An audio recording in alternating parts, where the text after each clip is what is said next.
Can I get you to smile for me real quick?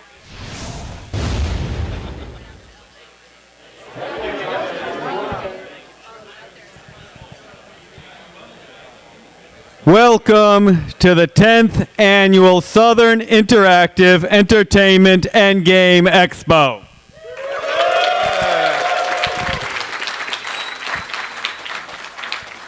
We appreciate all of you coming out, whether you've been here for 10 years or if this is your first. How many is this your first? All right. This is excellent. Anyone good to admit to having been doing this for 10 years? Excellent. There we go.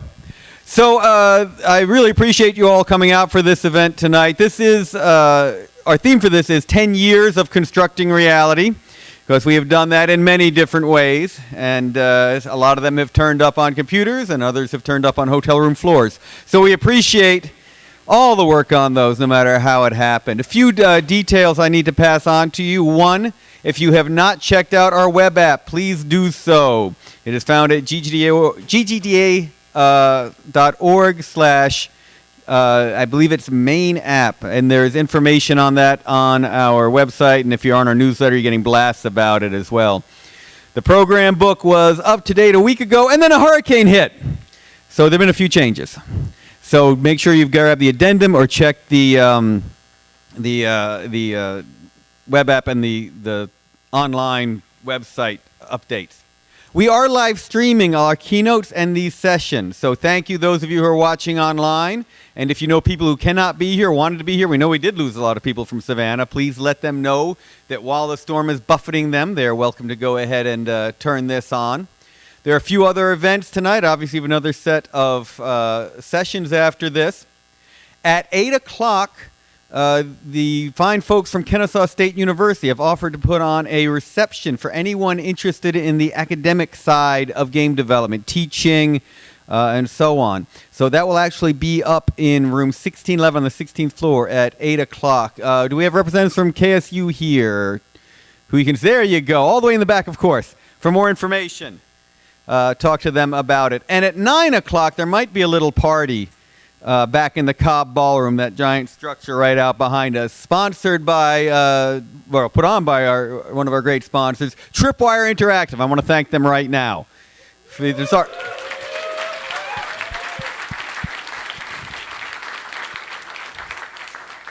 It is our sponsors who make this happen. As I say fairly honestly, we lose money on every single one of you who attends, but we make it up in volume.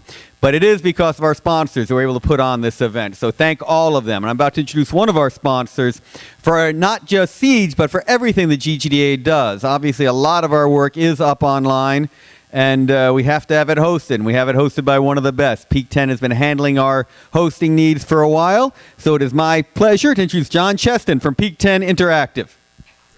All right. I'm going to be right here. Okay. Thank you very much, and thank you, GGDA, for allowing us an opportunity to introduce ourselves and certainly introduce the keynote as well. Peak 10 is an infrastructure as a service organization, so we have multiple data centers, and within those data centers we provide resources to host customers' environments. So the resources such as power, space, internet bandwidth, so hopefully you're not complaining about connectivity. So those are some of the things that we do provide throughout the industry, and also within a secure and hardened environment, which is very, very important. As I move forward, I want to say a few things on Rand Miller. So Rand Miller co-founded Cyan with brother Robyn about 30 years ago with the release of the Manhole, an award-winning world for kids. Since then, he's managed to create everything from small mobile apps to massively multiplayer online games, including the bestsellers Myst and Riven. His passion is discovery, and when he's not exploring the real world, he's with his wife, and he's concocting new ideas of strange places that only can be explored in a virtual environment. His latest project is Abduction. If you're not aware, and it was released this year, and it had a lot of great reviews. So although Myst may be a great game of the past, he's optimistic and feels the best years are ahead. And when I read this, I couldn't help to think of different things when it comes to innovation and being very, very creative. And one of the things I've heard when it comes to business is a story. When it comes to maybe you've heard of an African gazelle and a lion. Has anybody heard of that story? Oh, this is good. Oh, all right. So every morning in Africa, a gazelle wakes up. It knows it must outrun the fastest lion or it will be killed. Every morning in Africa, a lion wakes up, and he knows he must run faster than the slowest gazelle. Why? Because he may starve. It doesn't matter whether you're a lion or a gazelle. When the sun comes up, you better be running. So when it comes to running, being very innovative and being creative, and especially in business, you got to be creative and keep on doing what you're doing. And I'm sure you'll be talking more about the things that you have been involved in. One thing that also comes to mind about the gazelle, there's always strengths and weaknesses, right? So a gazelle, if you aren't aware, they can run upwards of 60 miles per hour. Got to get away from the lion and cheetah. They're very, very small, but they run so fast that when they leap and jump, their strides go approximately about 20 feet, which is about 6 or 7 meters. And then at the same time, their speed can go upwards of 70 miles per hour if they need to, but they have to be faster than the lion, or at least faster than the slowest gazelle, right? Because the other guy can get it. But one of the other things that is interesting, if you put a gazelle in a fenced area, in a fence about 3 feet high. I didn't know this. Someone told me this as well. They can't get out. As many features and as many strengths that they have, they can't get out. But when you let them out in the wild, they do amazing things as well. So just thought I'd pass that along. But when it comes to innovation and business and being able to expand on yourself, you're doing a great, great job. As I bring things to a close from my portion, I saw the latest project on Abduction, and he had something in here I want to share with you all if you don't know already on the website. It's a virtual game, and you can choose where you want to go. You choose how much freedom you want. You choose to have full gamer control, or simply you can explore with a simple click of a mouse. Either way, these new worlds reveal their secrets only as you explore. And no matter how you choose to explore, you fall upon some heavy choices to make with substantial consequences. Sounds pretty interesting, right? All right, well, with no further ado, I'm going to turn it over to Blake as well, and then Blake, you can introduce Rand. Thank you for your time.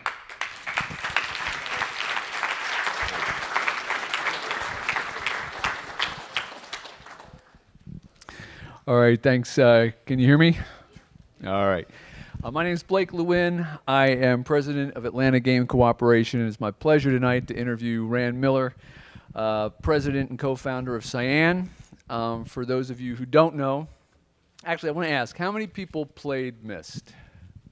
Yeah, that's what I thought. Okay. So I don't need a whole lot of introduction to Rand, but for all that know, Rand has been responsible for creating some very impactful games and creating worlds that have been incredible for us to explore. He's known for his non-violent gameplay, for his non-invasive user experience, and for his non-linear storytelling. So it's with great pleasure I want to introduce Rand Miller.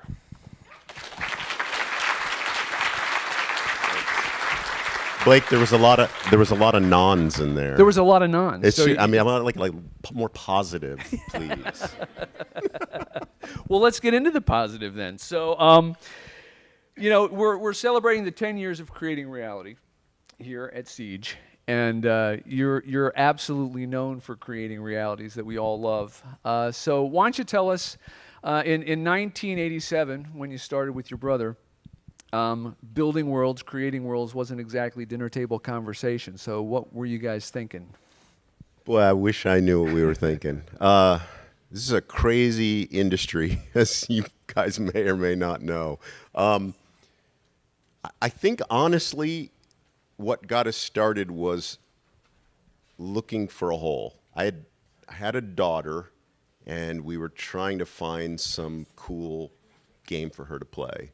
And it seemed like every game I got for kids was, at the time, people who couldn't make real games would just throw trash into a kid's game, and that's, so it was just junky stuff. Right. So that ended up inspiring the idea, like, why don't we do a kid's game that would be like kids' books? Kids' books had this little twist on them that adults actually would like them sometimes. Those are the ones that you read to your kid, the one that, this has got a little more to it than the Right. silly ones. So that was the first attempt, and it was the Manhole. The Manhole. Okay, so Manhole was 1987 or 89. It was the first CD-ROM game, right? Yeah. So these were the worlds you were creating. It was created in HyperCard. Anybody know what HyperCard was? Yes. All the over 50 yeah. crowd. So why don't you tell a little bit about what your constraints were in creating these first couple games. The constraints were actually what drove it, and it's like really good to have constraints in spite of the fact that you think they're bad. It's good to know, a man's got to know his limitations, for those over 50 crowd again. See, I got one laugh. One laugh. It's a Clint Eastwood line, I think, right? Right? Am I right? Man's got to know his limitations, right? Okay, That's anyway. right. So it's the box that you design in. And when we started, we thought we were just going to do like a book, not a game. We were just going to do a book, but it would be interactive and kids would love it. It would have really nice art in it. And my brother drew the first page of the book, which was a picture of a manhole on a street with a fire hydrant in the background. And I think probably the most, I'm getting away from the question a little bit, but okay. HyperCard was just a stack of cards, and we knew we were designing with that in mind. So a book would have been obvious. Go to a new card, go to a new page. It seemed like a great platform to do what we were doing. But the platform changed as we realized we really didn't want to turn the page. We wanted to see what's down the manhole, what's a vine grew out of the manhole, and we want to see what's up there, what's over in the fire hydrant. And the book became a world, just very naturally. Now, it was just a set of interconnected cards, but in our mind, it started to feel more like a world and a place than anything else. Right, right. So that was followed by Cosmic Osmo, and then by Spelunks. And yeah. then things were pretty much the same. It's this kind of story, this interactive HyperCard type thing. You click, you create these worlds.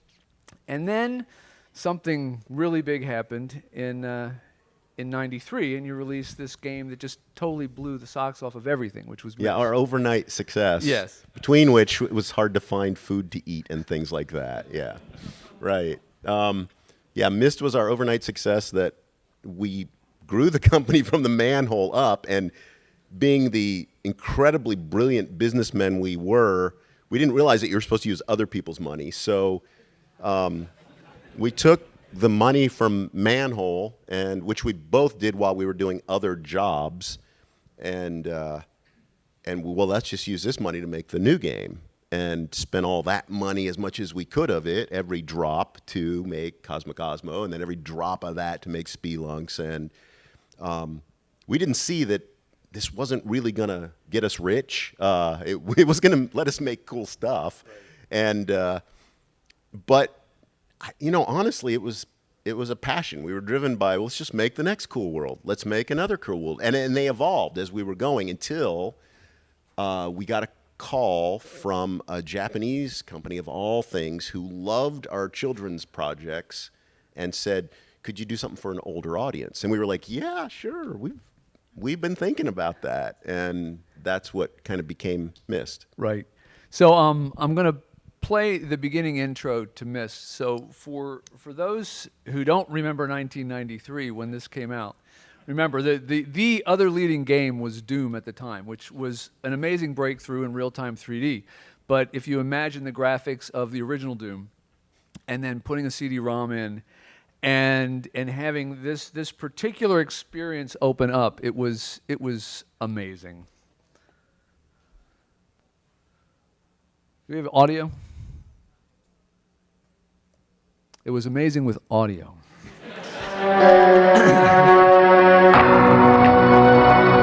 I realized the moment I fell into the fissure that the book would not be destroyed as I had planned.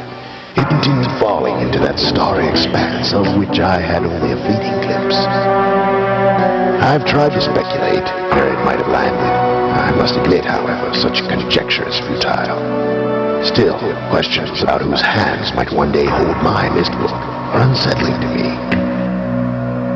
I know my apprehensions might never be allayed, and so I close, realizing that perhaps the ending has not yet been written. So here's where I'll get to the non. I love that guy's accent. Oh, he has a great accent. That guy is Who is good, that guy? man. So let's take these nons and turn them into positives, because that game, it opened up. I mean, we were playing games in arcades, we had consoles, and but nothing opened up this dramatically and then just left you to fend for yourself. I mean, there was always some driving force in a game up until this point. But you just drop that book there, you open it up, you put your hand on a page, and wham, you're down in the middle of this world, and you got to figure out. So talk to me about storytelling in this, because this was where, to me, it still represents one of the best nonlinear storytelling examples there is out there. Because even games today, story, kill, action, something, story, and it still feels on rails. Cyan games are never like that. So Yeah, this how's is where that work? This is so much in here.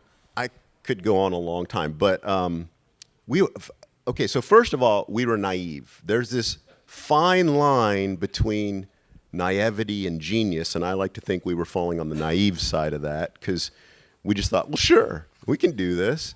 Well, people don't make games like that. It doesn't matter. We're just making a cool world. That's all, and that's what came out of it, which is really bizarre and naive. But when you think about it, I guess that's how new things come about. So, yeah, go naive people. Yeah. Mom always told you could do anything. It's dangerous. You can't eat doing anything you want, but, yeah, you can try. So, anyway, that's how it was. And we didn't know you had to set up an entire cinematic at the beginning of a story and let people know what their true motivation was. We just thought it was cool that you were plopped in a situation and didn't have a clue. That seemed interesting to us. Like, no, don't tell anybody why they're here. It doesn't matter. They're going to figure it out as the story unfolds. And there's a lot of 20/20 hindsight in this, where your naive decisions, you go, wow, that was really smart of us. Too bad we didn't do it on purpose. And one of those is that cinematics, we've learned in games, tend to be artificial, and they don't really motivate you. You just kind of like, yeah, skip through it, and you don't remember why you're doing this. You're playing a role, and yeah, something happened, and get me to the game. But it felt like because we didn't do that, your motivations were built more naturally, and if you gave it a chance, which wasn't everybody's cup of tea, but it worked for a lot of people. If you gave it a chance, you started to feel like really natural motivations. Like, I want to find this out. I want to figure this out. This is my story. This isn't some artificial thing. That worked well for what we were doing. There's a lot more in there as well, the pillars of what we do, but Yeah. and we can dig deeper or go to whatever parts you want. All right, well, let's do that. So Myst, Riven, the entire Myst franchise, over 15 million units.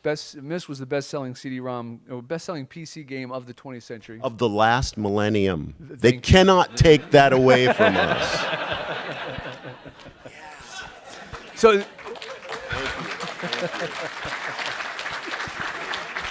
It's a good thing we ticked over to a new millennium. So best game in the last 1,000 years, right? Okay. So the franchise has done really, really well. It's but you got a lot of criticism. I mean, there was a lot. Gamers tended to poo-poo it, and because it became so popular, and parents were playing it and kids were playing it, and it didn't fit in any category. You did get a lot of grief, and this is important. You're making this game where?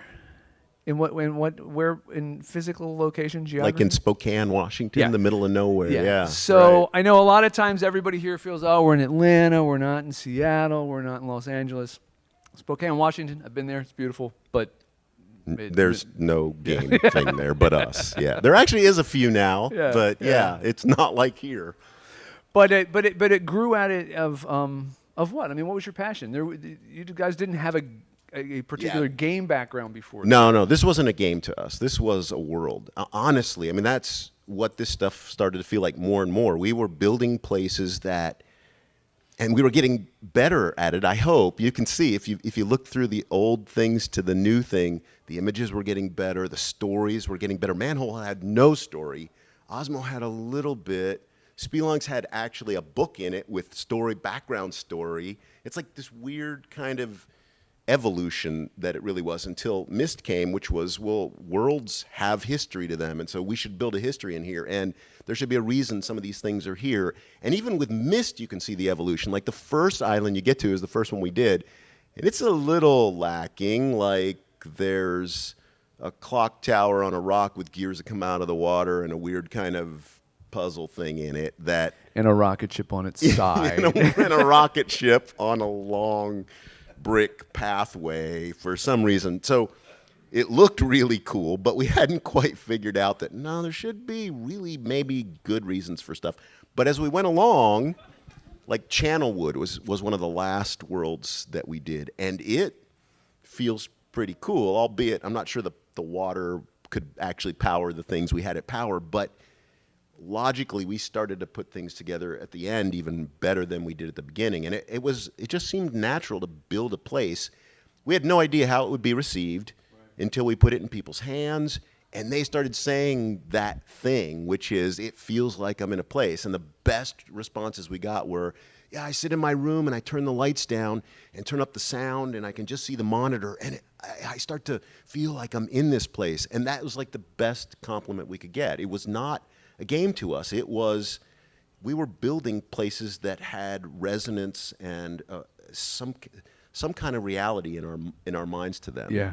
So fast forward to today now. So the series did incredibly well. You actually missed 3 and 4. You licensed out to Ubisoft. You guys didn't even do that, and we'll talk about the reason why you didn't do that, because something else was going on that was, I think, groundbreaking. But we'll get to that in a minute. So today, August 24th, you released Abduction, which is the first non-Myst title. It was 10, 11 years since you actually did a full PC game. You have no publisher. You did a Kickstarter. What were you thinking there? It's a whole new world. Publishers are like...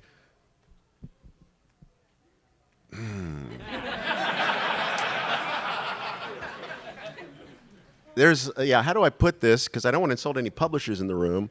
Are there any publishers in the room? How many publishers in the room? Come on, raise your hands. Okay, good. Just insult away. There we go. Okay. Publishers are both good and evil. I'll do this diplomatically, but it's true. Myst sold a blank ton of product, partially because of publishers who could get it in the hands of distributors, who could put it in ads in magazines, who could let people know it was available. There was a lot of word of mouth, but publishers performed a job. I'm not sure it was worth 85% of the take, but that's what they got for their job. Actually, more than that in some cases. So fast forward, now we're Abduction. It's like, sweet. Don't need a publisher. We can go direct to the people. Yeah. And we get to keep 70% because you got to give somebody something to distribute it on their servers. Oh, yeah, that's right. Nobody knows about it. So anyway, yeah, the publisher thing was interesting. All right, so let's get past that. Kickstarter and direct to people is an incredibly enabling, technology that you guys have available to you that we didn't have. We started in a garage. It was my brother and I and a few other people who did Myst and all those children's programs. But then the industry kind of changed for a while where you couldn't even consider doing something cool with a friend in a garage. It was big league, and it took huge amounts of money to make a game and distribute a game, and it just kind of locked down into some trends that were tough. And it feels like it's come full circle. Anybody here with an idea can at least make it and get it online. Now, whether you can get people to know about it, that's another story. But it's like the great equalizer is not the Colt 45. It's downloadable content and yeah, exactly that. So doing the Kickstarter, how was that, and why didn't you guys? Oh, and Kickstarter, yes, Kickstarter. And why didn't you do another Myst title? Yeah, so Kickstarter comes up, and it seems obvious for us. We're a small company. We at least have some name recognition, and we have had, like, in our short course of time of being a small independent or larger independent developer, we've gone through 2 or 3 bankruptcies of publishers who just stopped sending us money. Osmo, actually, we don't have any idea how many of those actually sold because we never really got any money from that. And the publisher, all we said was, well, just give us the rights back. And they were like, no, we'll take you to court. Like, okay, but you don't even have to pay us. We don't know how many sold. Anyway, not that I'm bitter in any way. So Kickstarter came around, and we started feeling like this might fit us well. This is cool. You go to the internet and say, could I have money, please? And the internet says yes.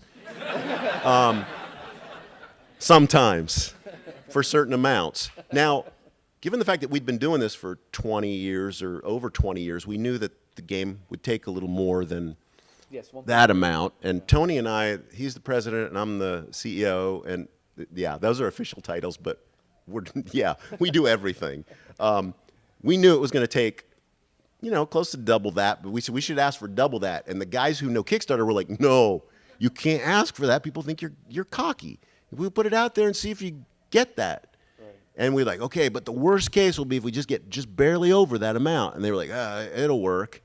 And we got just barely over that amount because we were planning to do something kind of big and cool. So we knew we had to get more money, but Kickstarter worked exactly like it was supposed to for us, which is it got us kick-started. We had to raise some more money to finish it, but it got us enough that we could take it to investors and say, hey, look, you can play a lot of this game. It's going to be pretty cool, and they liked it, and it got us going. It worked. That's great. So it's been called the spiritual successor to Myst. Yeah. By the way, I told the guys at the office we weren't going to use that term, and they said we have to because everybody uses that. Yeah, right. It worked out, but yeah. Well, let's find out. So we have a trailer here. This is the launch trailer of Abduction, and then let's talk about Abduction. Is sound on? Oh, there we go. I don't even know why I'm recording this. Most are gone. There's just a few left here now. We're locking down as much as possible here.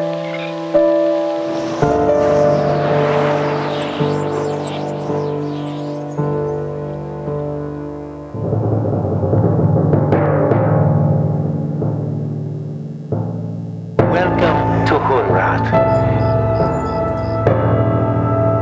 You are most probably a bit confused and disoriented, but let me reassure you, everything will be fine. Who the devil are you?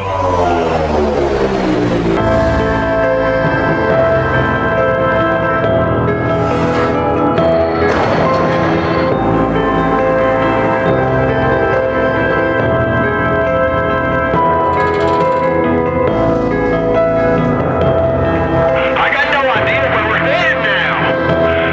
You're sending us to hell for all I know.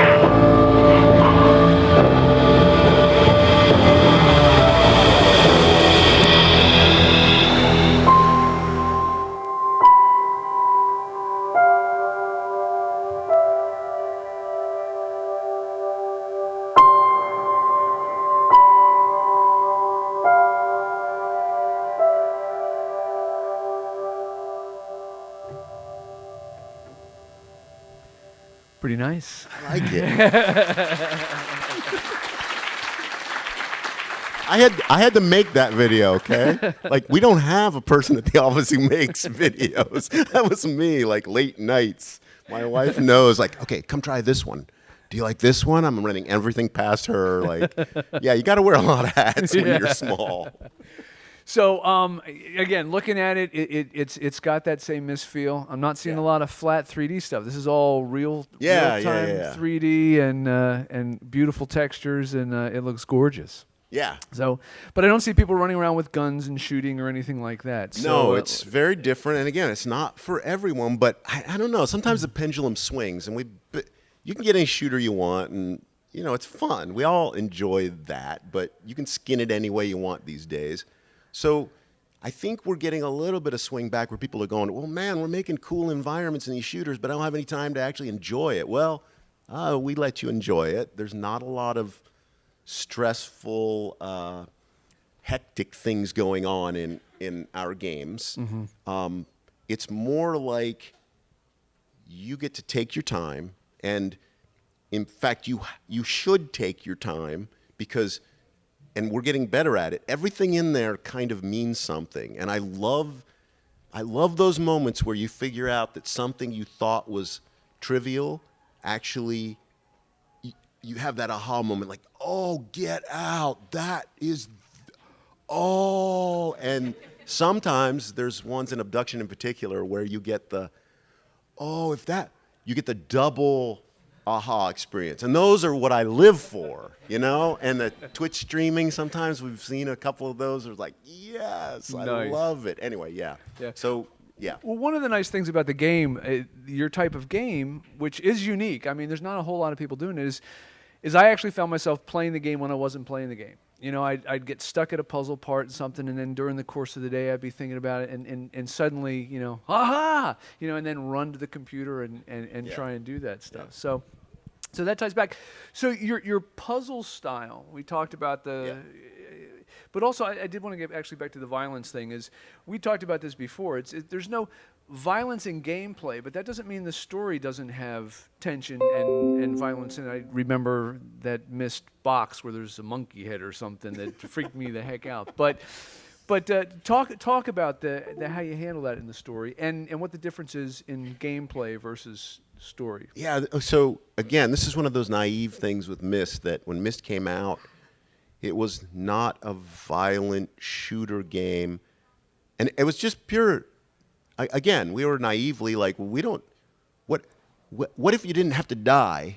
You as a player didn't die and start over, and we're like, that's a good idea. I hate starting over. Yeah, I do too. I mean, that was what you did in a game. You would get killed, then you'd start over. So my brother and I actually had that discussion. I remember it like it was yesterday. It's like, let's make it where you don't start over. You just don't die. Awesome. And then I remember where it went from there is like, well, man, people will finish it fast then. It was like, yeah. We'll have to slow them down somehow. Yeah. Well, we'll just make puzzles and stuff that slow them down. They'll have to figure out. And we'll have to make it big. And, I mean, the conversation really was something like that. Like, we'll have to make it big and we'll just put some puzzle stuff in there. So... it evolved from that. You know, that was the back of the napkin discussion, but it evolved from that. But that's honestly where it went away from the nonviolence. Now, it's interesting to discuss because after the fact, we tend to then dissect violence in things and go, yeah, what is this violent stuff we put into games? And it seemed like, and we can go deep or not, but it seemed like to me that violence is really good for storytelling if you've got something you kind of want to attach to it. Like, this is something you should remember, and, you know, I'm going to attach something to it. Like, I remember watching Schindler's List, and it's like, yeah, it's a little violent, a lot violent, but some of those scenes stick to me to this day. Like, yeah, it's probably vicious, but I need to remember that. There's something associated with it. And we thought after the fact, like, I guess the thing that maybe we like about our games is the violence isn't trivial. Mm-hmm. You know, it doesn't somehow immunize you from the from violence actually helping you to remember something, which seems like a good thing. So there is violence in our stories. People die, and there's like entire societies that aren't there for some reason that you have to figure out why. But yeah, it feels like if you can tie it into something, maybe it's better. I don't know. So talk about the puzzle stuff and the UI stuff, because the other thing is that, and especially this day, it's like I'll spend the first 15, 20 minutes being instructed on how I'm supposed to play the game, and then I'm deemed worthy to go off and play. Whereas you will literally drop a player down, and Abduction's no different. I mean, you got a little intro that is a bit of a homage to the original Myst, and then boom, you're in the story, and it's up to you. So talk a little bit about how you work that, because you do work it. I mean, it makes sense. Yeah. So, in fact, in many ways, Abduction is probably closer to that Myst experience than anything we've done in between, because Myst, you literally didn't know anything that came before it, and you were ready to become, be part of this story. And the sequels to Myst, you kind of knew, if you played Myst, you kind of knew a little bit of the story, so we couldn't pull that trick again. Abduction, you don't know the story again. We got to start from scratch, and you don't know it. So, you got to start from scratch again. Now, it just so happens that I think that's like awesome. I prefer that. I think we got caught up in the success of Myst, and wanted to do a bunch of sequels, and it worked out. But it has been so cool clearing the slate and saying, okay, let's start with a blank piece of paper and let people have that feeling again. Now, okay, with that said, there are these three things that in our gameplay, I don't know if you want to get into that let's do that. or that not. Would be good. So this is something that we do uniquely, not because it's right, but it's because we like, and that is we try to balance these three parts of gaming, which are the environment, and we all know what that is. It's the pretty places you go, with the friction, which in our case is puzzles, and the story. Now, in a lot of games, those are not balanced, and it's fine. In a shooter, the friction is like bad guys, and that's like the main thing there. And the story, in some cases, matters, and in some cases doesn't, depending on the shooter you're doing.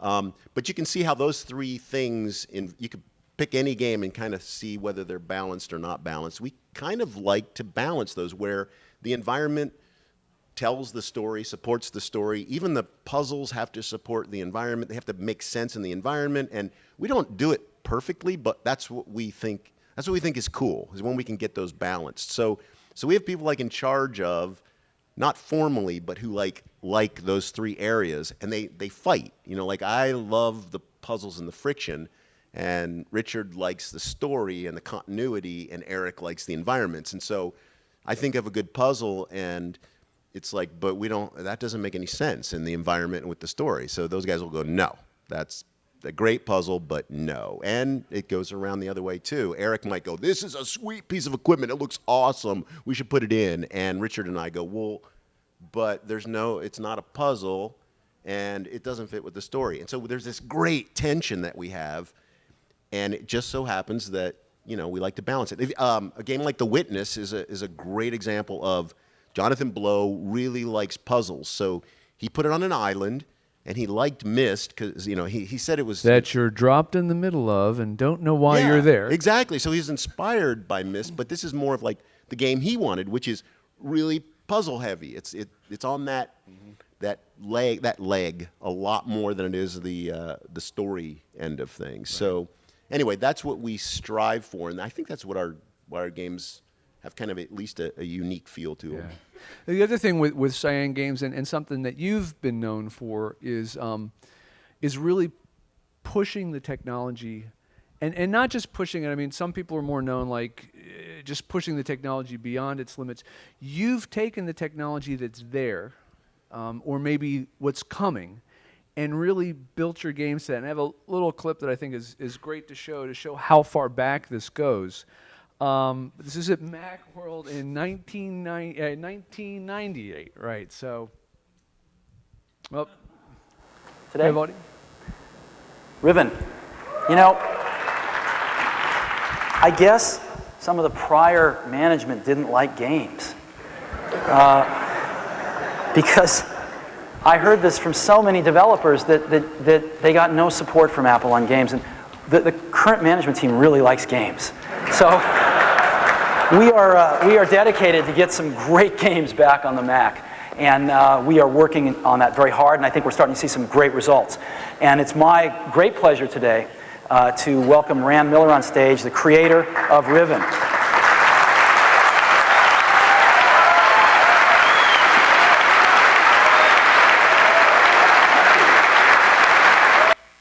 So it's a great interview. I've never seen anybody on a Steve Jobs keynote get away with what Rand got to get away with. But the point is that you've always been seen as an innovator with the next round of technology. Abduction is using Unreal 4. VR must clearly be next. So talk to us about how you use technology, and then what is next for you and Cyan. Yeah, it doesn't seem maybe as logical at first blush that we've been using the latest technology, but we were the first ones. The Manhole was the first, as far as we know, entertainment CD-ROM product. I have a plaque that says that. I don't know if it's true. Somebody probably the publisher gave us the plaque. Instead of money, they gave us a plaque. So we've always, it's this weird balance. And if you guys are in the game industry, you know you got to like plan ahead and anticipate what technology people will have enough that you can sell them, and yet be advanced enough that you're not perceived as being behind the curve. And this is hard. This isn't like making a movie. Making a movie is like, oh, it's going to be on a projector or of some sort. Like, okay, well, there's some hardness to that, but at least your platform is consistent. We have to anticipate that. That is like so hard. So it's always about getting that right, or at least close enough. And even though our images for Myst were still images, which you'd think, okay, well, how hard can that be? We were on the top of the line machines back in the day, and people had to upgrade and get a CD-ROM. I remember specifically laying out our resources on the tracks, on the spiral tracks of a CD-ROM in order so that it would play okay on a single speed CD-ROM drive, so that back in the day, we played a lot better on a double speed, but some people had CD-ROMs because it was the first generation single speed CD-ROM. So we tried to include them, and it was a pain, but anyway, from there, the machine you played Myst on, you bought to play Myst, probably wouldn't play Riven because it had full screen animations on it. And So Myst, when it came out, QuickTime, it was one of the first games to use QuickTime, and it was only a postage stamp size pice of video that you could use. So we had to design with that in mind. So there was elevators with very small windows that and the little guys who were in books had just little windows into them speaking. But again, that's designing within the box that you know what your constraints are. Right. So with all this world building and everything like that, and all this talk about VR, clearly you must be thinking about VR now. So what are your plans? I love VR. So all we've done is tried to make immersive worlds, tried to make places that feel like they're real and you can go there. And as the technology improves, we just keep going, oh, this world feels more real. And the first time you try VR, you go, wow, this feels really real. Like, if you move me, I'll throw up because my brain thinks I've eaten poison mushrooms or whatever. We had that discussion at lunch. Yeah, anyway. VR is very tantalizing. Now, it's that sweet spot of I don't know exactly when it hits and when you have enough people who are willing to put up with the incredibly high cost of getting a VR rig and the cords that stick out of your head that you trip on or have to wrap your chair around as you turn around. But we all know where this goes. I mean, I have a computer in my pocket that is so much more powerful than what we did Myst on. So we know where VR is going. It's going to be small and better and nicer and cleaner. And so, yeah, I'm pumped about building worlds that go that direction. So are we going to see Abduction in VR? Yes, you are. Good question, Blake. Yes, you are. We're working on that now. It's a blast. I mean, it's the first time I went into Abduction in VR, it was so weird.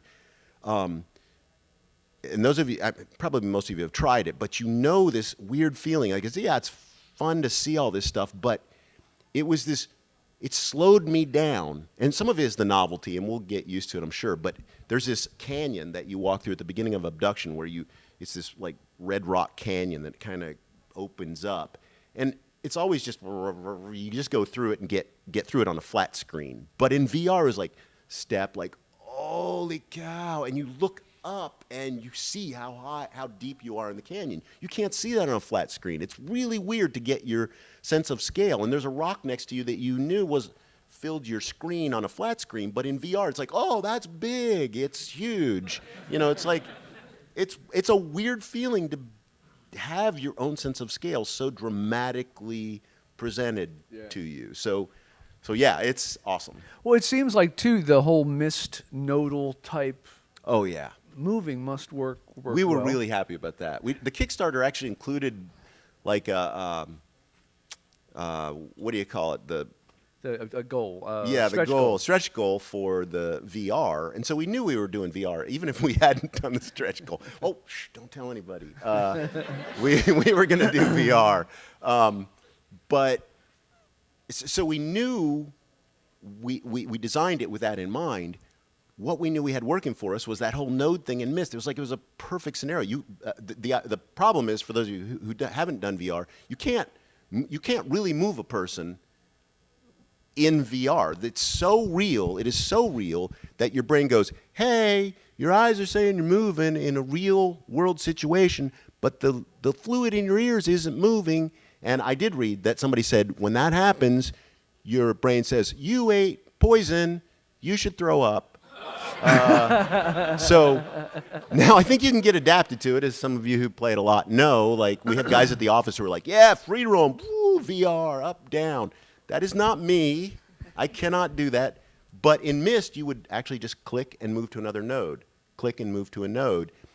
We have a legacy of that. It works perfect in Abduction. You can play it in free roam if you want, but the node thing keeps normal people from, tossing their cookies. That's great. Mm-hmm. That's great. Which you're never supposed to say when you talk about VR, but we fixed it. It works great in our game. Well, let me, because we named this Myst Opportunities, and obviously it's a play on word, because Myst gave you a lot of opportunities. But at the end of Myst 5, which is the end of the series, the antagonist is teasing you because in this ending you've made the wrong mistake, and he's ha. This Myst Island, which was once a place you'd go for refuge, it's now your prison. Have you ever felt, Myst was a big thing, and that's a lot to carry on your shoulders. You ever feel like it was a prison, and as a developer, kind of like a child actor who got caught in something, are you feeling that you're able to break out of that? Yeah. Abduction was truly like a breath of fresh air for that very reason. And I should mention this. When we started the Kickstarter, we had a group of like 7 employees and former employees, because we were small at the time,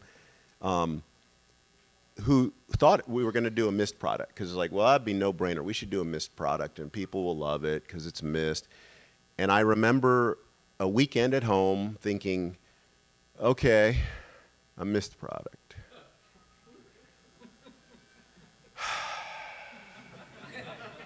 It was overwhelming. There was so much canon and story and details and history and all those things that make it great, that also just at the time felt like it just was I was moving through mud. Like I couldn't get over that or through that. So I fought with it a little while over the weekend, and then I said, well, what if we don't? What if we go? And we had actually over the years come up with a few designs that were fresh and new and had never done them. Like Abduction had been done.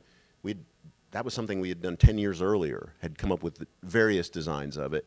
So I came back to the guys on Monday after that weekend and said, I don't think I can do a Myst thing this time. Maybe we can get back to that.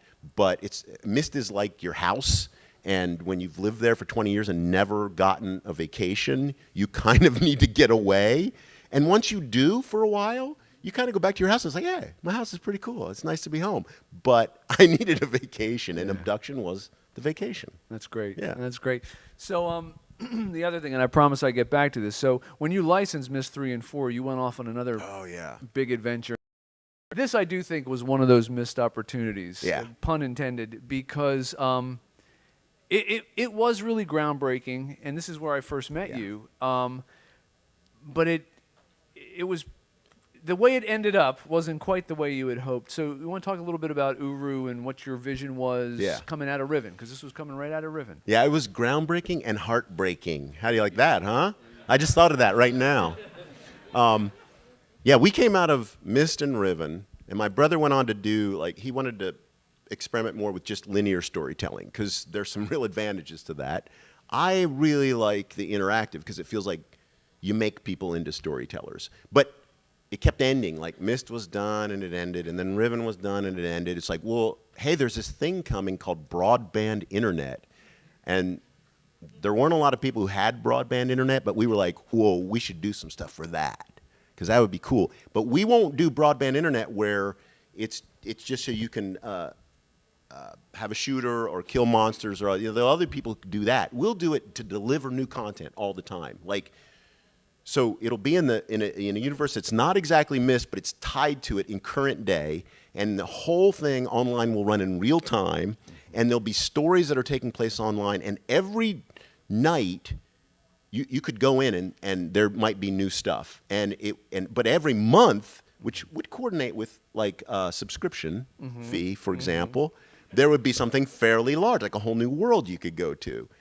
But the idea was to release content from daily to weekly to monthly on different scales, and we spent all of our money on it, because I still haven't figured out how to do that other people's money thing. Well, Kickstarter is other people's money, right, but yeah. Right. Anyway, so we got it going, and we were really proud of it, and we got a publisher to commit to put it on their server, and we got 40,000 people signed up pretty quickly for the beta, and then the publisher decided they didn't want to do online stuff. Right. So they just said no, and we kind of collapsed in a heap, but not really, because you can't. Right. You can't. That's one of the things. You're gonna fail. Yeah. Right. It's better if it's not your biggest thing you've ever done that fails, and that's a good recommendation for everybody. Try not to make the biggest thing you've ever done the one that fails. But we tried to do several iterations of it and bring it back, because we were so proud of it. I think we pulled off things that were incredibly innovative, and the egotistical side of me wants to think that we were ahead of our time. No, and I think you were. I don't think that's egotistical. Well, you have to say that. You're sitting there.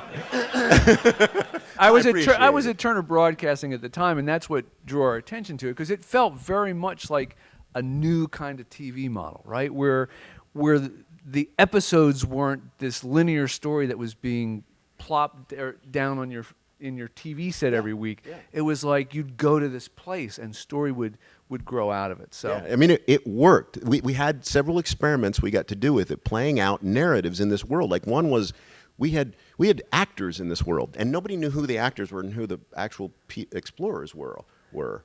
And by the way, you could explore in this world with just you if you wanted. You could have a completely solitary exploration like people did with Myst or Riven, or you could just we had mechanisms for all of this where just you and a friend from across the world could go exploring, just the two of you, never run across strangers, and explore our worlds, huge amounts of space to explore on your own. Or you could go to the big bad city and meet where the strangers were, and that kind of thing. But anyway, we primed it with actors and had a young girl named Wheelie who was around for years in the game, and then at one point, there was a collapse of something, and she was underneath all this rubble, and they were trying to rescue her. This sounds weird. I mean, I'm like the storyteller of what happened, but people were actually in there, and they had like a vigil. People are like around, like hundreds and hundreds of people around, and she ends up like dying in the game.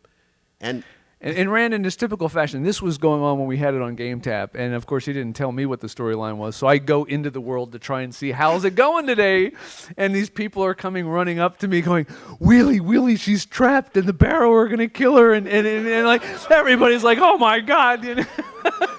But it is. I mean, it was a story, and the stories came from people's experiences, which again, why I think VR is such a natural extension of what you guys are going to do. I still think there's something to this. I think broadband is really good for delivering content, and it's not necessarily just only Netflix or Hulu or whatever. It's interactive is really powerful. I think it's an incredibly powerful tool, and delivering experiences in interactive somehow seem like they're more part of my experience becoming the storyteller instead of just, I'm at the campfire and I'm the guy coming back from the hunt and telling the story instead of just sitting at the campfire listening to the story. I get to be the one who tells it. That's great. That's great.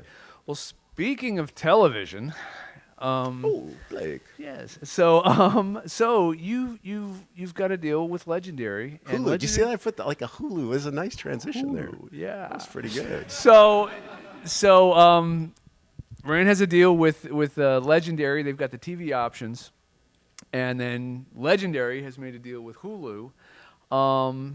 Anyone tell us what we know about? This is all really weird stuff. I mean, this is the things that get made into movies I don't understand, and the games that get made into movies sometimes I don't understand, and Hollywood I don't understand always, but we always thought like our stuff had cool potential for movies, and at various times over the last 25 years we've been approached, and sometimes it was like no, and sometimes yes. Anyway, this seems like we're farther along than we've ever been. Like Hulu and Legendary, we have a showrunner, which I don't even know what that is until recently, but Amanda Siegel. Amanda Siegel, is her name, and she's done some stuff in the industry and has a pretty good name, and it's in the process of kind of in development and story and stuff. So, and it's cool for me. Like I'm just as excited as anybody. Like I'd love to see. Actually, some of the she stories was told. greatly involved.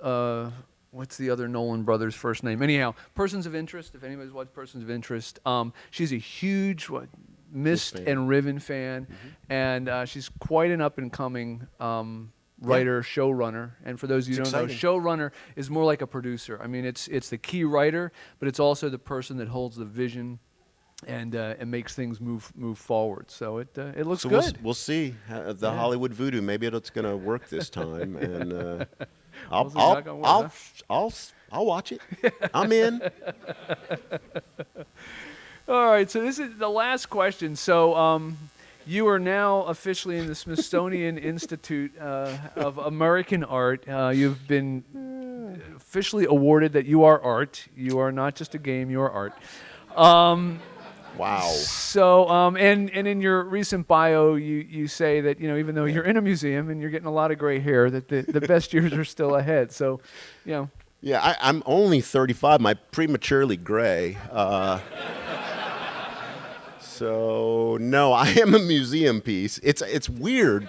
Those of you who are older and have gone through the game industry, it's really weird. Today I wrote a 200-word blurb on the best computer game ever. Now, if you want to have a fun, exciting time, try and think of the best computer game ever, okay? Because it's not that easy. There's so many different categories. But anyway, I went back and said, well, it's got to be the one that got me into this industry, which was a little lunar lander text game. It's like, this is how high you are. It's text. It's printed out on a piece of paper from a teletype. You're this high. You're going this fast. You have this much fuel. How much do you want to burn? 10. Return. Zit, zit, zit, zit. And is that Mule? What's that? Was that Mule? What? No, game? Lunar Lander. It was just called Lunar Lander. I Okay. didn't. It wasn't like sold or anything. It was just on a timeshare machine that when I saw it, it was like, what is this? I want this. And I don't know why. What is that makes me want to play that stupid little game? But it changed my world. And so things that change your world are the best things ever. So that's the best game ever. That's awesome. Now, that shows how old I am. You're welcome.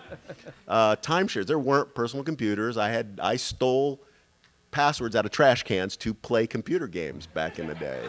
I'm proud of it.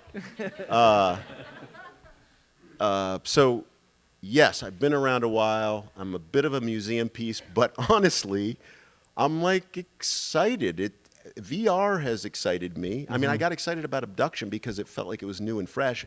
VR feels like it's a whole new way to build these worlds as well. So I guess until I stop feeling excited, maybe I've got some more potential. It'd be a shame to waste it. I do feel like for once, now that I've been doing this for 30-some years, maybe I've got a little bit of experience that I can look back on. During the design of Abduction, it wasn't amazing like, oh, you know what? We made that mistake back then. We should do this a little bit differently.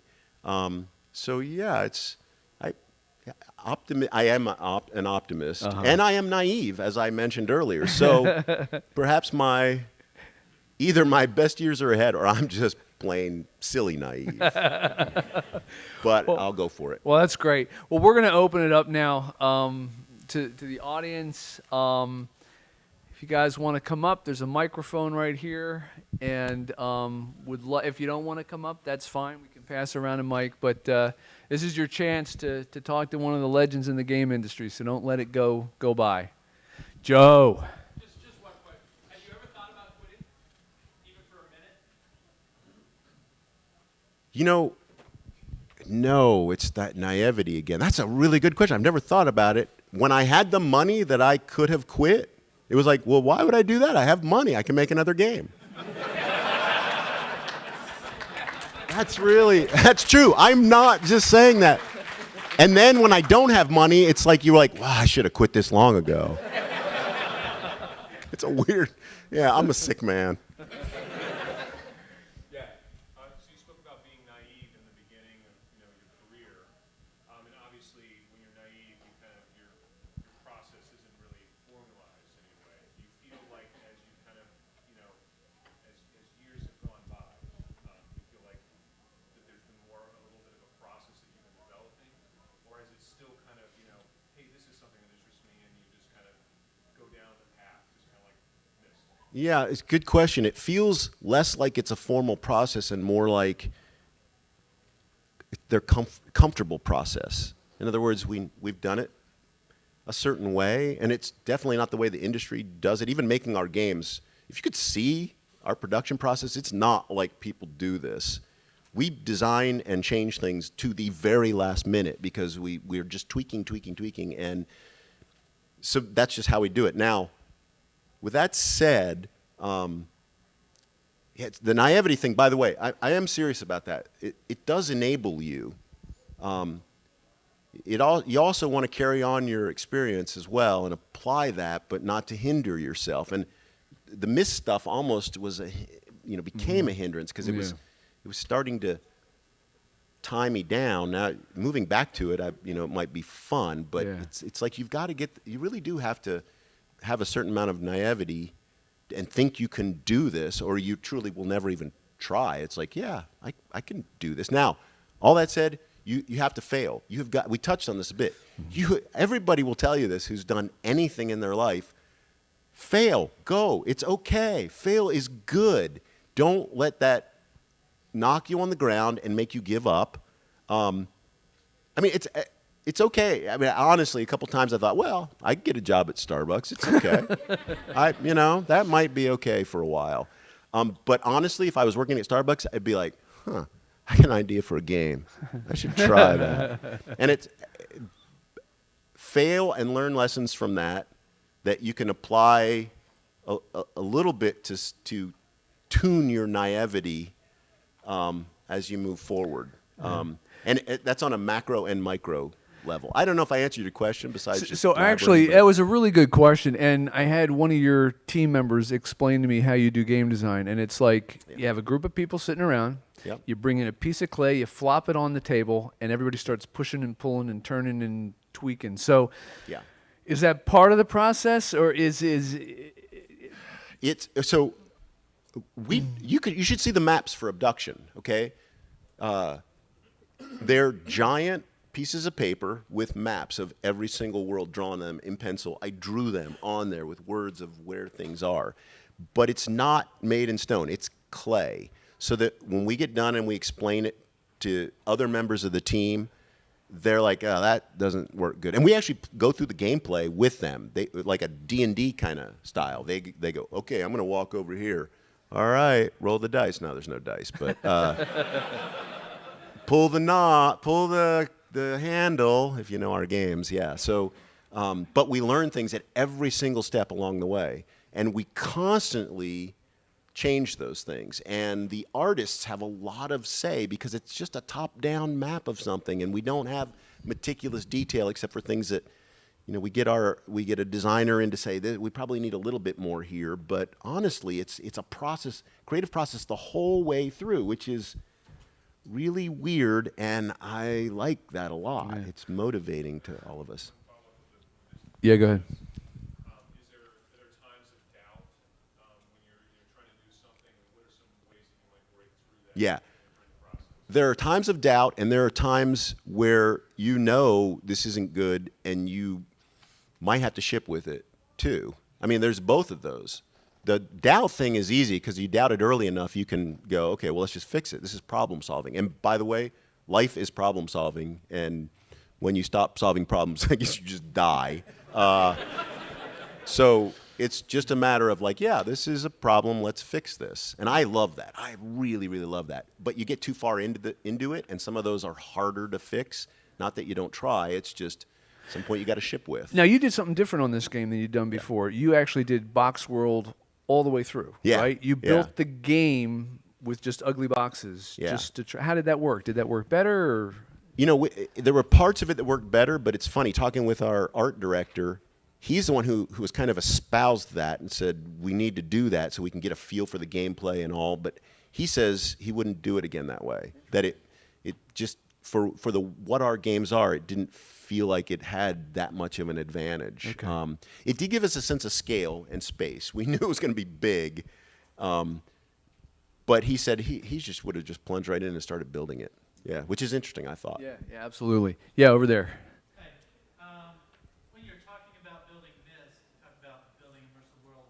When I first played Myst, it reminded me a lot of the old text-based interactive fiction, which had the nonlinear storyline. Yeah. Story-based. Was that part of your? Yeah. Just stuck in your background, or can you talk about that? So that's a great question. Remember when I said I wrote the 200 words that said, what's the best game ever? I put Lunar Lander in there, and I put another game in there. It was Zork. It's like if I had to pick two games that actually influenced me, and Lunar Lander, I further kind of thought on it, and Lunar Lander is because it was problems. It was like, wait a minute, I have a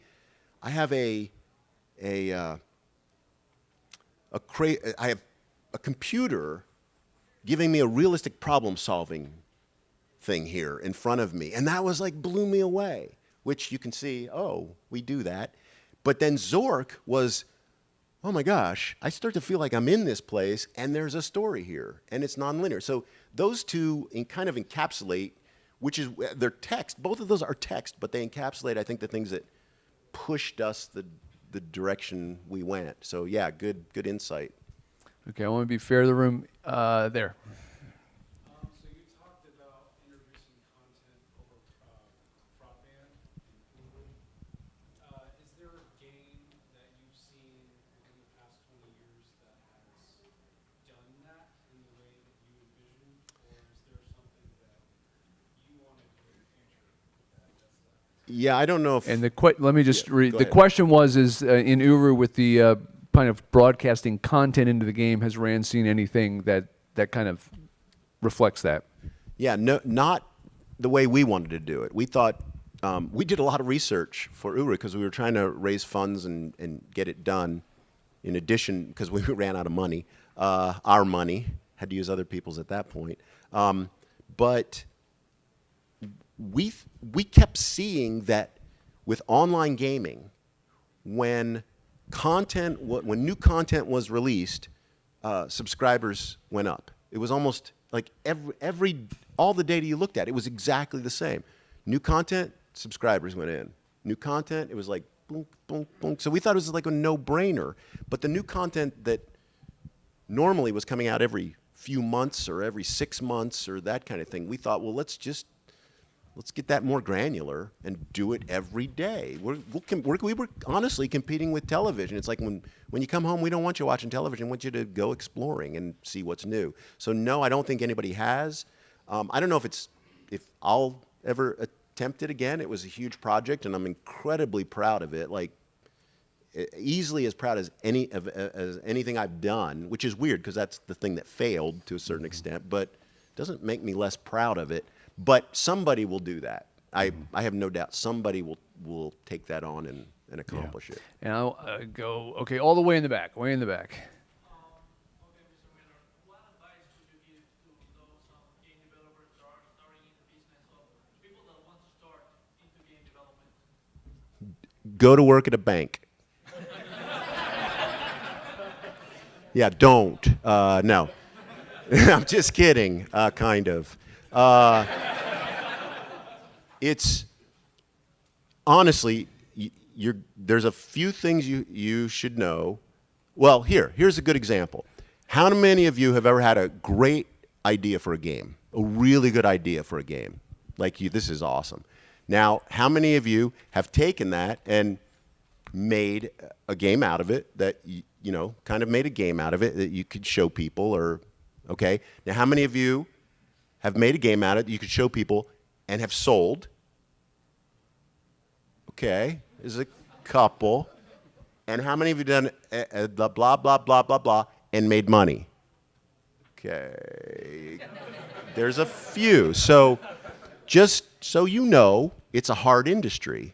And ideas, by the way, I'm not trying to discourage any of you. This is how I got started. It was, I don't think we made money on Manhole. We worked for And you were working at a bank, weren't you? I worked at a bank for 10 years, yeah.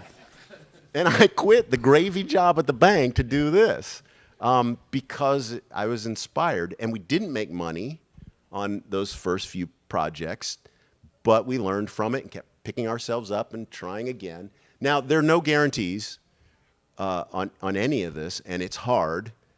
And maybe at the end of trying all this, you'll realize, well, maybe I don't want to do games, but you'll come away with a lot of experience, and you may be able to apply that to something else, which will be just as satisfying.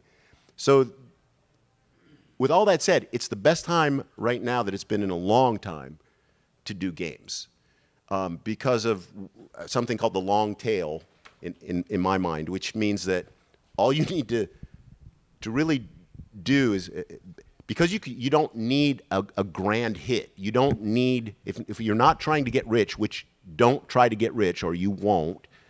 If you just want to make something really good, you have a chance to appeal to the long tail of people. Forget the big, selling to billions of people, and realize that you have the potential to at least contact people out on the long end of that tail who might become your fans. And if you keep doing this, they might stay your fans. And I think it was Kevin Kelly who said, if you can get 1,000 fans, you can probably make a living. If you have 1,000 avid fans, one person can probably make a living just making stuff for those people. It's not easy, but it's pretty cool making games for a living. We have a good company and we employ people, and we joke about the fact that we are actually at this point in our lives in just the employment business, because that's kind of what it feels like. We're just doing our thing so that we can employ people. We're not getting rich, and that money's all gone, but I keep doing this because it's a fun thing to do. Yeah. Okay, we were a little late, so I'm trying to get to everybody. So I won't go back and forth. So back there on this side. When you feel you're in the development cycle, your game is good enough to show to investors? Boy, that is a Rand, really, when do you feel that? Oh my gosh, that's a good question. That's a hard question because there are different levels of people who have different levels of vision. Here's an example. We had Myst almost done when we took it to publishers to show them the game. And I specifically remember sitting in front of, this is cool. The guys who did Sims, there were two guys who had the company, Jeff Braun and It's Maxis, right? So, yeah, and the guy. Wait, the guy everybody knows? No. Will Wright. Will Wright. So we took it to those guys, had their own company basically, and they were so awesome. Those guys were awesome. And Myst was hard to demo. You had to sit there and like click, click, click. And if you weren't the one playing, it was like, well, wait, I don't really get this. You know, when you play it, it's different than when you're watching someone. So Will Wright was like, this is awesome. This is so cool. And Jeff Braun was less like, well, I'm not sure I get it, but if Will likes it, we should probably do it. And we were like, well, okay, that's cool. That's like 50%. By the way, they're both brilliant. I think they were both brilliant guys and awesome. But it just goes to show that different people are look at things differently. And we've taken games at various levels of completion to various people, and some of them can project forward and go, oh, I can see where this is going. This is awesome. And other people are like, well, this sucks. That doesn't even look like a tree. Like, oh, dude, are you kidding me? Like, can't you see past that? So it really depends on the situation. We had the benefit of at least, by the way, I hate the whole vertical slice thing. You know, the publisher's like, we need a vertical slice and a playable thing, and it's like, does everybody know what a vertical slice is? You guys know what that is? It means exactly what we're saying. It's like, give me the first part of the game, like completely done, polished, and awesome. And so we can, we really get a taste for it. And it can kill a development cycle because it's not a natural process all the time. You're in like the final push for just a vertical slice. You're creating the entire game to just fit in that little section. So that you can demo it to somebody who might be an investor, and it's really, really hard. So my best advice on that one is know your audience. And I know that's hard, but depending on who your audience is, and if they know your work, and if they know who you are, and if they can project forward, you can show it early. And if you don't know them and aren't sure, you run a risk showing anything early. Okay, in the middle here. Yeah. You talked about earlier how you kept tweaking things all the way to the end of the development. At what point do you feel like you had to stop tweaking certain things in order to work on more important things? It's a great question. We're still tweaking things because you can, luckily or unluckily for downloadable stuff, you can tweak forever. There are bugs, and we just had 40 of them at the office for Abduction, that we said, these are done, take them off, not just ship with, and we'll fix later. No, we're not going to fix those. And there are hundreds and hundreds of bugs in Abduction, but we concern ourselves, you have to filter through or you'll kill yourself. So, yeah, it's the same. I don't know if I can tell you exactly, other than it's one of those things you have to know. It's always better, by the way, for Abduction, we gave a ship date, and then we said, oh, you know what? It's gonna be a few months after that. And then, it's going to be another month after that. And then it's going to be another week after that. We had the luxury, because and this is a luxury of not having a publisher, where there wasn't something locked in stone. And that extra month and extra week were vital to the experience of Abduction. You think that we couldn't have fixed that much in that extra month, extra week? You are so wrong. The difference between what it was and, on those two time periods, people would be blown away. So if you can take that extra time, do it. A lot of times, ironically, when the money runs out, the game's done. All right, over there in the back. Outside of your own experience and what you made, what inspiration would you say you've had in the time since you made this and now? Wow. The question was, what other inspirations, or what has inspired Ran from Myst till now? Yeah. Okay. Boy, oh boy, that's an interesting question. Any kind of inspiration question is always tricky. because it feels like it's hard to put your finger on one thing. And anybody who's done creative design, you're like, what inspired you? It's like, well, it's kind of my life. You know, what things I liked growing up and what things really resonated with me. And there, I can point out different things leading up to Myst, but honestly, Myst was such a pivotal part in my life. It defined a lot of things moving forward because of its success. But, you know, there are, oh man, I don't know if I can pinpoint certain things. I know there's movies that I've seen that the stories kind of make you tilt your head and you go, wow, that's really cool. I love science fiction, and Myst wasn't really science fiction. It was more of a fantasy kind of steampunk-ish kind of thing. But so my love of science fiction definitely inspired the Abduction route. I like thinking things a little deeper, and you know, back when we did Myst, I certainly, the younger I was, the more I thought I had the answers, and the older I am, the more I realize I don't, but I like thinking about deeper things. So that drove a little bit of Abduction and drives me now. Like, the questions I have drive things maybe as much as anything. So I'm someone who's just started getting into programming, and I've done a lot of art, and I started designing a RTS. Do you know what RTS is, a real-time strategy? Mm-hmm. And I've been told by so many people, like, that is a horrible idea to start with that. Like, what are you thinking? Why don't you start with something simpler? And what I always ask, or what I always say, is that that's what I love. That is what's inspired me to get into game design. Do you think that's a good idea to start with that, or should I start with something simpler? No, you should start with that, because if you don't love it, you may as well just, like, there's no way you're gonna trudge through it.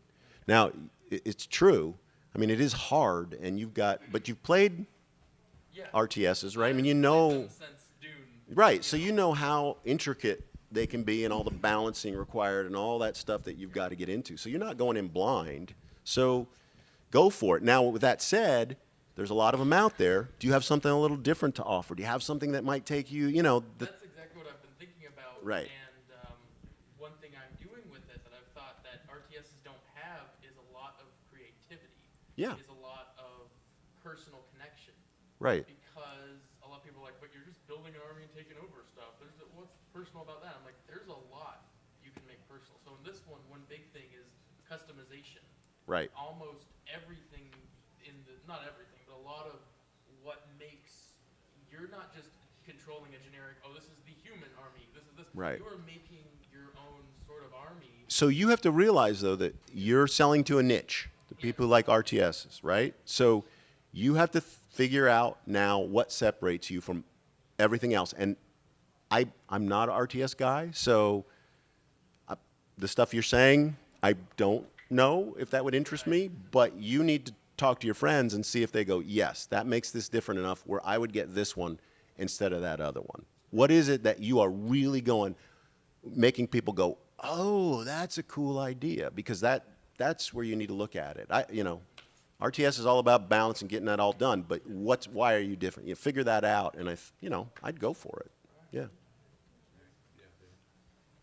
You were talking about earlier with the 3 pillars of design. Miller's Pillars, I think, is how they've been described. With environment, friction, and story. And one thing that really interests me with the series you worked on is that your friction in the games don't tend to pull people out. They tend to get them more solidified in the universe. If we're good, yes. Good. But thank you, yeah. And I was wondering, what that process looks like. So, we want to slow the player down, but we also want to keep them there. Yeah. How do we do that? That is gaming. I mean, that's it. If you look it up, it's the balance between frustration and achievement. You've got to, no matter what you're doing, you got to get that right. And it's different for different people, and you got to generalize it and try and get it right. And the achievement's different. I mean, in ours, the achievement is, okay, so we use cool environments and locked doors as an achievement. You get around this corner and it's like, it's a beautiful little bosky area for those of you from the Southwest. Yes, boskies? Anyone? Boskies? Yeah, awesome. I grew up in New Mexico, so we called it the Bosque. You did? Where? Yeah, Albuquerque. I went to high school at Sandia High School in Albuquerque. Sweet. Okay. Small world. Where was I? The Bosque. Okay, so that is a nice reward. Okay, now the puzzle to get there is intriguing, but you know it's a puzzle. They know when they're going to open it, it's going to be a reward. There are other kind of rewards. That's a small one compared to the ones I really love, and that's that aha. In the games we make, there's also this weird thing that happens in our games. I'll describe in Abduction in particular. I'll describe it as this weird kind of swapping thing, and when you do it the first time, you go, huh. You don't really know what it was. Just feels like you got to another place, but you start to think about it, and then you start to think of where you were and what was there and what happened. And it's the best kind of reward. I mean, it really, the friction, like we can put a lot of friction in front of that reward and in back of that reward, because once they get that feeling, once a player gets that feeling, they're like, okay, I'm going to put up with a lot of friction now because that was awesome. Oh my gosh, my mind's blown. Give me the next thing because I want more of that. You know, honestly, it's getting that balance and it's not just the friction in front of it, it's how much friction you can do after a good reward too. But have fun with that because that's what's tricky. Now, I should say, we watch people play. We watch them play. We bring them into the office as soon as we can. We've been playtesting Abduction for 2 years. Yeah, almost 2 years. In the box worlds, like watching what they did, because we get things wrong. You can't just intuit what every person's going to do. So you bring them in and you watch them and you learn from that, and it gives you great insight into at least some of that with some people and what you got wrong. All right. Yeah. I'm going to take 2 more questions, all the way in the back. So it was interesting to see the big budget you asked for Kickstarter for Abduction. What's in the budget? Where does that $1 million go? What kind of stuff do you have to think about? Rand has a Swiss bank account. Yeah. My Tesla's on order. I was going to say Lamborghini, but nobody cares about that. Yeah, we are. By the way, that budget was like so small. It seems huge. I know it seems huge, but it goes fast because we've got a company, even though it's small with 15 people working on stuff. It's amazing how your burn rate gets high. And we don't pay people big salaries. In Spokane, Washington, there's not huge salaries, but we're a great workplace. People have gone to other places and gotten bigger salaries and come back to work at Cyan because it's really, it's fun. We're like a family and we have a good time. We work hard, but all that said, that money goes fast and it's not to anything but paying the salaries for people to make the game. In fact, we had no money left over from that for marketing. We spent every drop on the game and still had to get another, close to $1 million. Well, it was about double what you raised. Yeah, and at all cost. Right. And I will say this because this is important. When you take a look at Abduction, and please go to Steam, download Abduction because it's a beautiful game. But when you look at the money spent, well, let's just say 2.5-ish. All right, this game looks like a $10 to $20 million game. So the fact that they were able to get out of that amount of money, which to a young developer that sounds like a lot of money, but add up what you would want to get every year and work on something for 2 years and then multiply yourself by 10 to 15 people and it's gone. So it's quite a testimony to what you're able to do with a very little amount of money in relative scheme of things. I think we did a good job. I mean, I know there's a lot of Kickstarter disasters, but from what I've seen of anybody who supported us on Kickstarter, they were like, wow, this is much bigger than what I thought we were going to get. And we were less than a year late, which I think is on time for a Kickstarter. So yeah, it seems like a lot, but it adds up fast. Quick story. When we did Myst, the proposal, the Japanese company said, well, how much do you want for it? So Robyn and I went through everything we could possibly think. We need equipment, we'll have to pay salaries. We didn't take big salaries. We took like small, normal salaries. Got it. We should double that. Okay, we doubled it. We should double that again. We doubled it again. It was still half of what we needed. And I think we asked them for $500,000, and that was a ton at the time. And it ended up we had to fund some of it ourselves in a weird kind of way because we still hadn't figured out the other people's money thing. But yeah, anyway. One last question right there in the yeah. Yeah, I just wanted to bring back up the idea of constraints and how you were working on Myst. You said it was like hardware constraints. Yeah. And I'm wondering nowadays we don't really have those kind of constraints. We can kind of let our minds run wild. Did you find yourself still having to create, like, generate your own kind of constraints, maybe game design doc for Abduction and maybe external constraints as well? Yeah, good question. Listen, you're not going to be successful unless you figure out the box that you have to build in. If you don't have any constraints, you will fail. I'm just telling you that right now. If you don't constrain it, you will fail. Constraints are your friend. Figure out what your constraints are and do it like killer good within those constraints. And if you can't afford it, make the constraints smaller and do it killer good with those constraints. It's a plan for success. So, yes, even though we had the Unreal 4 engine and it felt like we could make whatever we wanted, it's amazing what other kind of constraints come up. Like, for example, VR, when you're building for VR, you shouldn't necessarily put ladders in it or have things you can drop off of because falling in VR is, bad thing. So, so that was a constraint. We thought, well, that's okay. We can build the world where we've got slopes and now that you may not even have noticed that except in a couple places we didn't do well, but now that I've mentioned it to you, if you play Abduction, you'll realize, there's no ladders and I don't drop off of things or fall off of things. Jumping, bad in VR. It's, again, your brain's going, you didn't jump. You didn't jump. I know what jumping feels like. And even though Unreal Engine 4 is amazing, you can still only move so many polys and have so many leaves on trees, and there are still limitations to. We do realistic stuff, and we are beating our heads against the wall to optimize this so that we can fit on slower systems and lower end systems, and so constraining stuff is always good. We constrained the size of our worlds in a very natural way. Myst was done as an island because we wanted it to feel like you could go anywhere there was. There wasn't just we had played a game, my brother and I, where you were in a city. It was like the precursor to Grand Theft Auto or something, except that you just couldn't go down some streets. It's like, well, why can't I go down a street? What's up with that? They put a street there and I can't go down it. That's lame. So we decided we put Myst on an island because at least water seemed like a natural barrier. Now, of course, we got people going, why can't I go in the water? It's like, shut up.